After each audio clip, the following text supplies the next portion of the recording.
तो दोस्तों हम लोगों ने तुल्य प्रतिरोध का क्वेश्चन बहुत सारे सॉल्व किए हैं, ठीक है। उसके आधार पर मैं कुछ की रूल्स बताता हूँ कि तुल्य प्रतिरोध क्वेश्चन सॉल्व करने के लिए हमारे पास क्या रूल्स होते हैं, मतलब क्या रूल होना चाहिए। हालांकि ये रूल हमेशा नहीं काम करेगा, क्योंकि आप जब हायर क्लासेस में जाओगे 11th-12th में, तो ये सारे रूल्स नहीं काम करेंगे। बट एटलीस्ट मुझको लगता है कि 10th में 90% से रूल वर्क करेंगे, ठीक है। तो क्या रूल्स है, हम लोगों ने जो पहले 2-3 न्यूमेरिकल प्रॉब्लम सॉल्व किया, उससे हम लोग क्या रूल्स सीखे कि पहला कि हमको हमेशा पहले समानांतर श्रेणी में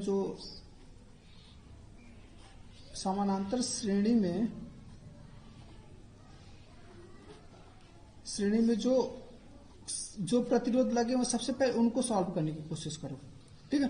समानांतर श्रेणी में यदि हमारा सॉल्व हो गया प्रतिरोध, सबसे पहले समानांतर श्रेणी के जो सर्किट डायग्राम उनको सॉल्व करने की कोशिश करो। यदि वो सॉल्व हो गया तो हमारा सर्किट डायग्राम और क्या होता है, हमारा इजी होता जाता है। Circuit diagram complex circuit diagram से हमारा इजी हो जाता है, ठीक है। दूसरा रूल क्या है कि यदि जो हमारा सर्किट डायग्राम है उसको हम लोग लीनियरली बनाने की कोशिश करो, ठीक है। लीनियरली बनाने का मतलब क्या है कि जैसा मैंने क्वेश्चन किया था, ए वाला क्वेश्चन, ये ट्रायंगल वाला क्वेश्चन, तो इसमें सर्किट डायग्राम देखने में बहुत कॉम्प्लेक्स है, ठीक है। लेकिन यदि हम लोग इसको लीनियरली में, जैसा कि हम लोगों ने बनाया था, लीनियरली में हम लोगों ने इसको बना दिया था, ठीक है। तो लीनियरली बनाने के बाद क्वेश्चन बहुत ही सिंपल हो गया था, ठीक है। तो दूसरा रूल्स ये है कि सबसे पहले जितना भी कॉम्प्लेक्स सर्किट डायग्राम है उसको लीनियर सर्किट डायग्राम बनाने की कोशिश करो, ठीक है। तो हम लोग क्या करेंगे, इसको लीनियर सर्किट डायग्राम बनाने की कोशिश करो, ठीक है। तीसरा रूल क्या है, तीसरा रूल हमेशा क्या है कि यदि हमको सर्किट डायग्राम नहीं समझ में आता है, ठीक है, कि कौन सा समानांतर है कौन सा पैरेलल में है, तो जिस बिंदु पे हमारा सर्किट लगा हुआ, जिस बिंदु से हमारा कई सारे सर्किट दिखे हैं, उस बिंदु पे खड़े होकर हम लोग इमेजिन करो कि यहाँ से वाटर फ्लो कर रहा है, ठीक है। और यदि वाटर फ्लो कर रहा है और ये वाटर फ्लो एक ही सर्किट में जाता है, ठीक है, एक ही ओर जाता है, तो समझ लो कि हमारा श्रेणी में है। और यदि वाटर फ्लो उस बिंदु से हमारा डिवाइड होता है कई पार्ट में, तो समझ लो हमारा क्या, हमारा समानांतर में। जैसे यदि हम लोग इसमें बात करें, यदि हम लोग इस बिंदु पे हम लोग खड़े होते हैं, इस बिंदु पे यदि मान लो यहाँ से वाटर निकल रहा है, पानी जा रहा है, इस पाइप से इधर की तरफ पानी जा रहा है, तो यहाँ पे पानी क्या हो रहा है, दो भागों में डिवाइड हो रहा है, दो भागों में अलग अलग पोर्शन पे जा रहा है, ठीक है। इसका मतलब क्या है कि ये दोनों जो है क्या, हमारा ये दोनों क्या होंगे, हमारा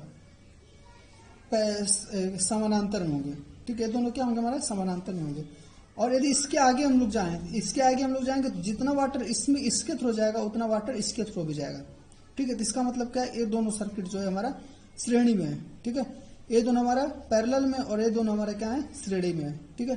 तो जिस बिंदु पे हमको कंफ्यूजन हो रहा है कि समानांतर है कि पैरेलल है, उस बिंदु पे खड़ा होकर इमेजिन करो कि यहाँ से किसी पाइप से पानी निकल रहा है, इस पाइप से यहाँ इस पाइप से इस आगे की तरफ पानी जा रहा है। तो यदि इस पाइप के थ्रू आगे के थ्रू पानी जाएगा, यदि डिवाइड हो रहा है तो मतलब समानांतर में है, और डिवाइड नहीं हो रहा है, सेम वाटर दूसरे सर्किट के दूसरे प्रतिरोध की तरफ जा रहा है, इसका मतलब क्या हो गया कि हमारा श्रेणी में है, ठीक है। तो हम लोग क्या इमेजिन करेंगे, imagine water at that point, ठीक है।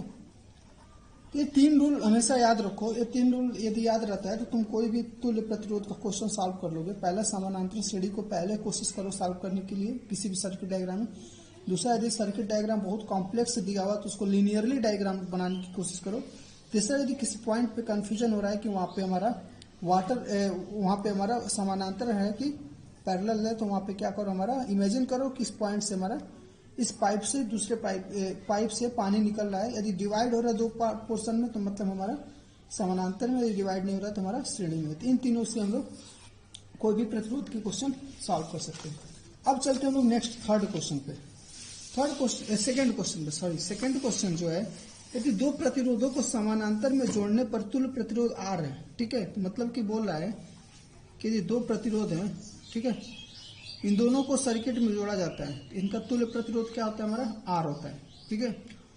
और उन्हीं को यदि हम लोग श्रेणी में जोड़ते हैं, ठीक है, इसका तुल्य प्रतिरोध जो होता है हमारा स्मॉल आर आता है। तो निम्न में से कौन सा विकल्प सही होगा, ठीक है।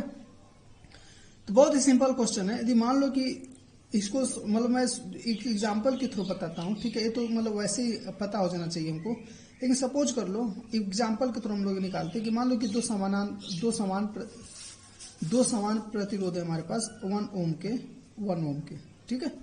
यदि इन दोनों ओम को हम लोग, दोनों प्रतिरोध को यदि हम लोग श्रेणी में जोड़ते हैं 1 ओम और 1 ओम, ठीक है, तो जब श्रेणी में जोड़ोगे तो इनका तुल्य प्रतिरोध क्या आ जाएगा, आर इक्विवेलेंट इक्वल टू 1 + 1 = 2 ओम, ठीक है। और यदि इन्हीं दोनों को यदि हम लोग पैरेलल में जोड़ते हैं, इन्हीं 2 ओमों को पैरेलल में जोड़ते हैं 1 ओम 1 ओम, तो इसका यदि हम लोग आर इक्विवेलेंट निकालेंगे तो हमारा जाएगा 1/1 + 1/1, ठीक है। तो मतलब 1/2, मतलब आर इक्विवेलेंट कितना आ जाएगा, सॉरी 2, तो आर इक्विवेलेंट कितना आ जाएगा हमारा 1/2, ठीक है। मतलब कि क्या हुआ है, यदि हम लोग सेम प्रतिरोधों को यदि हम लोग श्रेणी में जोड़े और सेम प्रतिरोधों को यदि हम लोग पैरेलल में जोड़े, तो जो पैरेलल वाला है वो हमारा क्या है, पैरेलल वाला हमेशा क्या होगा हमारा, श्रेणी वाले से हमेशा क्या होगा हमारा, कम होगा, ठीक है। श्रेणी वाले से क्या होगा हमारा, कम होगा। इसका मतलब क्या हो गया कि ये हमारा श्रेणी वाला और ये हमारा क्या है, समानांतर वाला। इसका मतलब क्या होगा, capital R is less than small R, मतलब ये ऑप्शन हमारा क्या होगा, सही होगा, ठीक है। नेक्स्ट क्वेश्चन है जो है, किसी विद्युत प्रतिरोध का परिपथ का तुल्य प्रतिरोध आर है, ठीक है। कोई भी ऐसा परिपथ है, सपोज करो, इमेजिन करो, उसका टोटल प्रतिरोध हमारा आर है। यदि उसमें एक नया प्रतिरोध जोड़ा जाता है, मान लो कि हमारे पास कोई सर्किट डायग्राम है, ठीक है, कुछ भी इमेजिन कर लो, ठीक है। सपोज कर ये हमारे पास सर्किट डायग्राम है, सॉरी, ठीक है। हमको इसका टोटल जो प्रतिरोध है, इस टोटल का तुल्य प्रतिरोध हमारे कितना है, आर है, कैपिटल आर, ऐसा क्वेश्चन में बोला जा रहा है, ठीक है।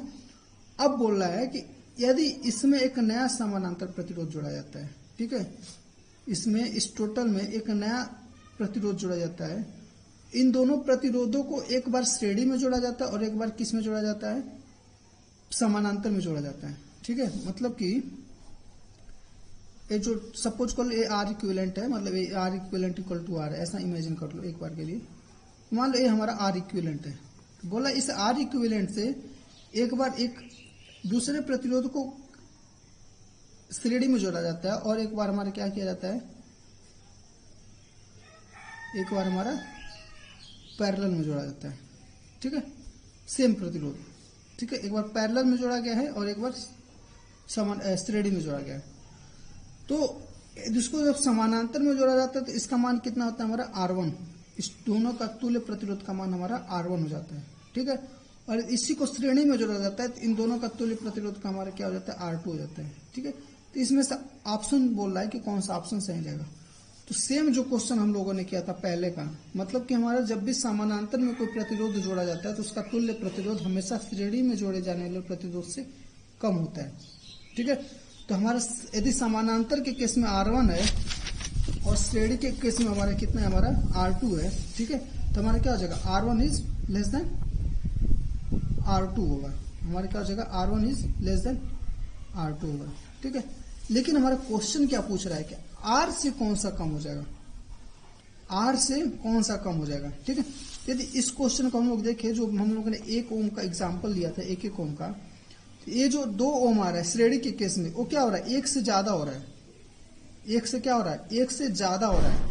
और 1/2 आ रहा है, वो क्या हो रहा है, 1 से कम हो रहा है, ठीक है। इसका मतलब क्या होगा कि R1 जो होगा, R1 मतलब कि जो हम लोग श्रेणी में जोड़ रहे हैं, ठीक है, नहीं सॉरी समानांतर में जोड़ रहे हैं, that will be less then capital R होगा, ठीक है। और जो R2 है, मतलब जो श्रेणी में हम लोग जोड़ रहे हैं, R2 will be less than small R, capital R, ठीक है।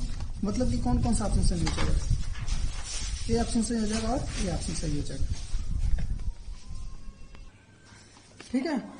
तो R1 will be less then R और R2 will be less greater than R, क्योंकि यहाँ पे मैं एग्जांपल से बता रहा हूँ कि 1 ओम सेम प्रतिरोध को यदि हम लोग जोड़ते हैं तो 2 ओम जो श्रेणी में आता है that will be greater than 1 ohm, मतलब 2 से 1 से ज्यादा है। और यदि इन दोनों को समानांतर में जोड़ते हैं तो इसका मान हमारा टोटल आर इक्विवेलेंट की वैल्यू हमारा आ रही है, हमारा तुल्य प्रतिरोध का मान आ रहा है हमारा 1/2, वो जो क्या है हमारा 1 से छोटा है।